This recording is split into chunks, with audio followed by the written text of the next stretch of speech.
हरियाणा की हर अपडेट के लिए बेल आइकन दबाएं और सब्सक्राइब करें STV हरियाणा न्यूज।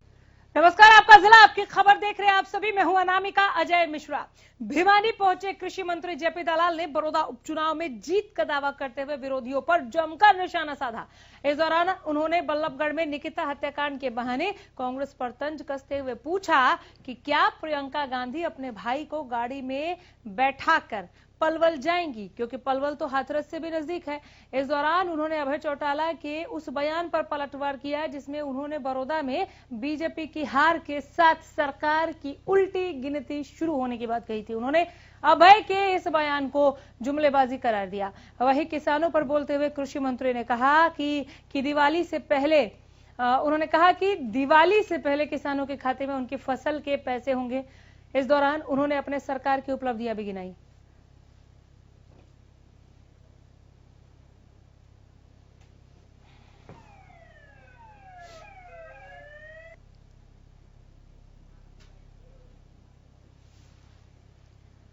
बहादुरगढ़ नगर परिषद के सफाई कर्मचारियों की क्रमिक भूख हड़ताल दूसरे दिन भी जारी है। कर्मचारी कच्चे कर्मचारी को पक्का करने की लगातार मांग कर रहे हैं।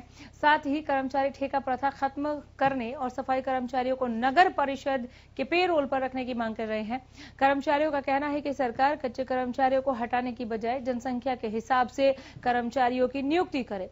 इतना ही नहीं, ये कर्मचारी नगर परिषद में काम कर रहे सफाई कर्मचारियों को ठेकेदार द्वारा रखने की बजाय नगर परिषद के पेरोल पर रखने की मांग कर रहे हैं। कर्मचारियों का साफ तौर पर कहना है कि लगातार 2 दिन तक कर्मचारी अपनी मांगों को लेकर हड़ताल पर बैठे हैं और इसके बाद भी अगर समस्या का समाधान नहीं निकला तो नगरपालिका कर्मचारी संघ हरियाणा और सर्व कर्मचारी संघ हरियाणा मिलकर आगे की रणनीति तैयार करेंगे। कर्मचारियों ने अनिश्चितकालीन हड़ताल पर जाने की चेतावनी भी दी है।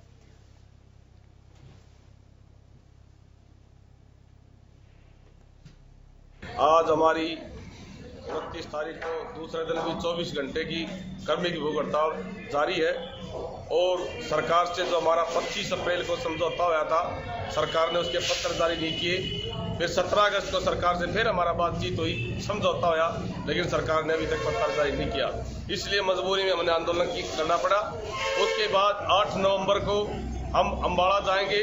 जो हमारे गृह मंत्री, स्वास्थ्य मंत्री विभाग के अनिल विज जी, उसका हम घेराव भी करेंगे और वहां पर प्रदर्शन करेंगे। उसके बाद भी सरकार हमारी बातचीत नहीं करती है और समाधान नहीं लगाती, पत्र जारी नहीं करती है, तो उसके बाद हम वहां पर हड़ताल की घोषणा करेंगे।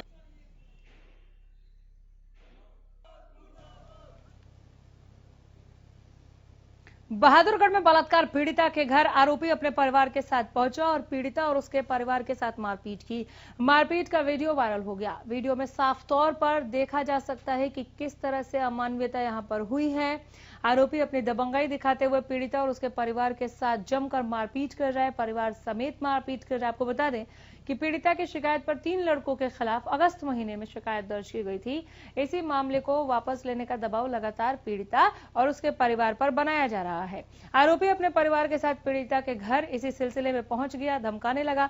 देखते ही देखते दोनों पक्ष में मारपीट शुरू हो गई। मारपीट में पीड़िता के परिवार के कई सदस्य घायल हो गए।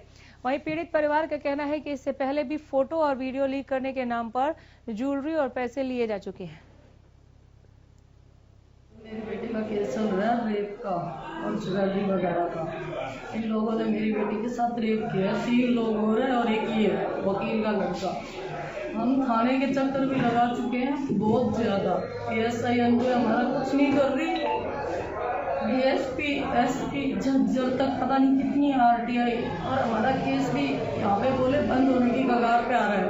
अभी पिछले कुछ दिनों से ये लड़का हमें हर रोज धमकी दे रहा है, या तो अपना केस उठा लो, घर बेच के निकल जाओ यहाँ से अगर जीना चाहते हो तो, वरना तुम सबको जान से मार देंगे। आज भी सरेआम बाप बेटा दोनों बोल के गए कि मतलब गोली से उड़ा देंगे।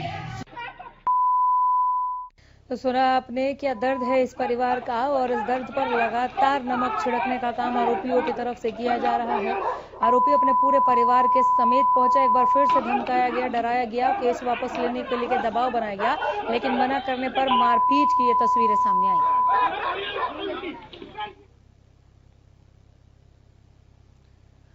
फतेहाबाद में नगर परिषद कर्मचारियों की भूख हड़ताल दूसरे दिन भी जारी है। नगर परिषद कार्यालय के बाहर हड़ताल पर कर्मचारियों ने सरकार पर वादा खिलाफी का आरोप लगाते हुए सरकार के खिलाफ जमकर नारेबाजी की। कर्मचारियों ने चेतावनी देते हुए कहा कि अगर उनकी मांगों को पूरा नहीं किया गया तो आने वाली 8 नवंबर को प्रदेश भर में कर्मचारी गृह मंत्री अनिल विज के आवास का घेराव करेंगे।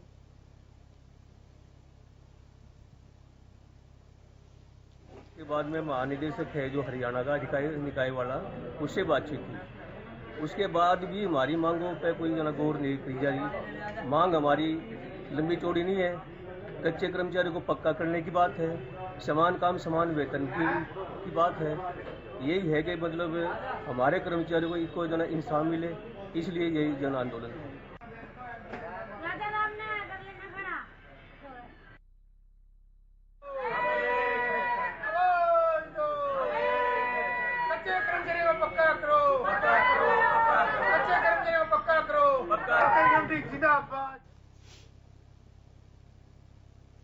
लॉकडाउन में बेरोजगार हुए एक जिम ट्रेनर ने एमबीबीएस डॉक्टर को फोन पर धमकी देकर उससे 5 लाख रुपए की फिरौती की मांग की। मामले की शिकायत मिलने के बाद क्राइम ब्रांच की टीम ने आरोपी को गिरफ्तार किया। पुलिस का मुताबिक आरोपी फरीदाबाद के एनआईटी इलाके में पहले जिम ट्रेनर था, लेकिन लॉकडाउन में आरोपी की नौकरी छूटने के बाद वो बेरोजगार हो गया था, जिसके बाद उसने इस वारदात को अंजाम दिया। फिलहाल पुलिस ने आरोपी को गिरफ्तार कर आगे की कार्रवाई शुरू कर दी है। कल रात को एक डॉक्टर सुदेश हैं, एनआईटी एरिया में अपनी उनकी क्लिनिक चलती है। उनको एक फिरौती का लिए फोन आया जिसमें आरोपी ने उनसे 5 लाख रुपए मांगे थे। फरीदाबाद पुलिस ने तुरंत कार्रवाई करते हुए उस पर मुकदमा दर्ज करके और क्राइम ब्रांच ने आज आरोपी पुलकित को पलवल बस स्टैंड से गिरफ्तार कर लिया। ये पुलकित एक जिम ट्रेनर था एनआईटी एरिया में ही, और नौकरी चली जाने के कारण इसने डॉक्टर से 5 लाख की फिरौती मांगी थी।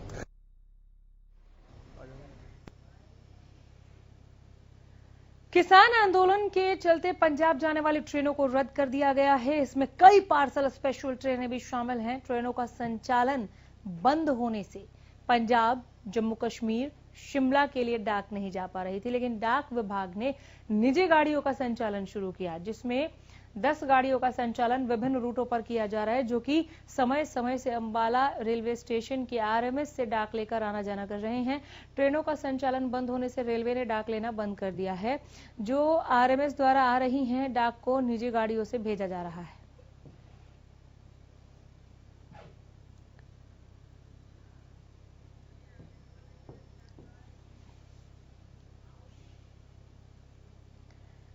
गोहाना अनाज मंडी में बासमती धान के भाव में 200 रुपए से लेकर 300 रुपए की तेजी आने से मंडी में धान की आवक तेज हो गई है। किसान अपनी धान की फसलों को लेकर अनाज मंडी लगातार पहुंच रहे हैं। धान के भाव में आई तेजी से किसानों के चेहरे पर रौनक भी, खिलखिलाहट भी लौट आई है।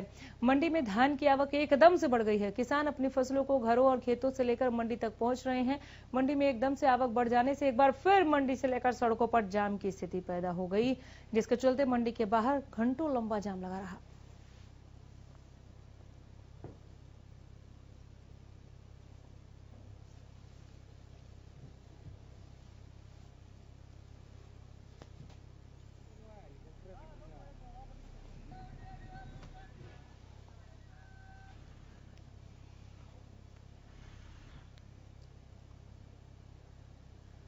कलानौर थाना क्षेत्र के गांव काहनौर में अज्ञात बदमाशों ने पोपली वाले मोहल्ले से गुरुवार सुबह एक व्यवसायी के 4 वर्ष के इकलौते बेटे का अपहरण कर लिया।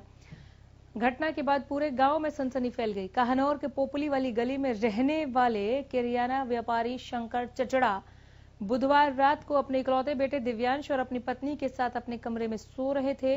देर रात करीब 2:30 बजे व्यापारी की आंख खुली तो अपने बेटे को वहां पे गायब पाया। व्यापारी ने आसपास बेटे की तलाश शुरू की, लेकिन बेटे का कोई सुराग नहीं मिला, जिसके बाद पुलिस में शिकायत दी गई। इस बीच परिवार और ग्रामीणों ने रोहतक भिवानी राजमार्ग पर जाम लगा दिया। हालांकि थाना प्रभारी के समझाने के बाद प्रदर्शनकारियों ने जाम खोला।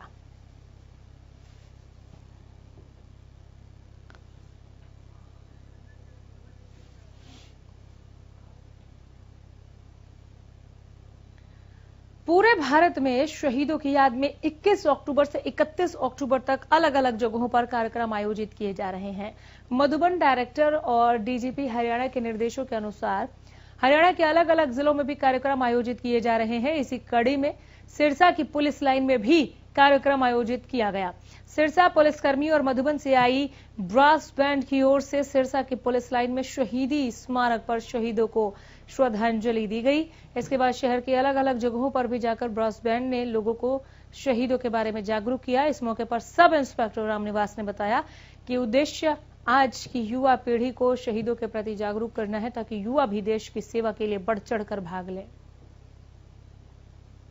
का प्रमुख उद्देश्य है ये पूरे भारतवर्ष के अंदर शहीदों की स्मृति के अंदर, उनकी यादगार के अंदर उनको श्रद्धांजलि अर्पित की जा रही है, पुष्पांजलि अर्पित की जा रही है। 21 अक्टूबर से लेकर के 31 अक्टूबर तक 10 दिन का ये कार्यक्रम पूरे भारतवर्ष के अंदर चला हुआ है।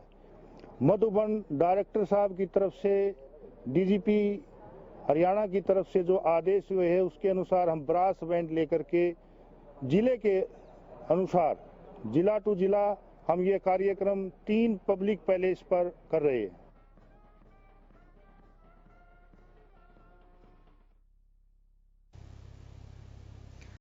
गोहाना सोनीपत रोड में 2 युवकों के शव मिलने से सनसनी फैल गई। बताया जा रहा है कि दोनों युवकों के शव ड्रेन नंबर 8 में अर्धनग्न हालत में मिले। दोनों युवकों के शव पर चोट के निशान मिले हैं। अंदाजा लगाया जा रहा है कि दोनों पर तेज धार हथियार से हमला किया गया। बताया जा रहा है कि ड्रेन में शव मिलने की जानकारी उन्होंने पुलिस को दी और मौके पर पहुंची पुलिस ने दोनों ही शवों को कब्जे में लेते हुए आगे की जांच शुरू कर दी है। जांच अधिकारियों का कहना है कि दोनों शवों की पहचान और हत्या की वजहों की गहनता से जांच की जा रही है।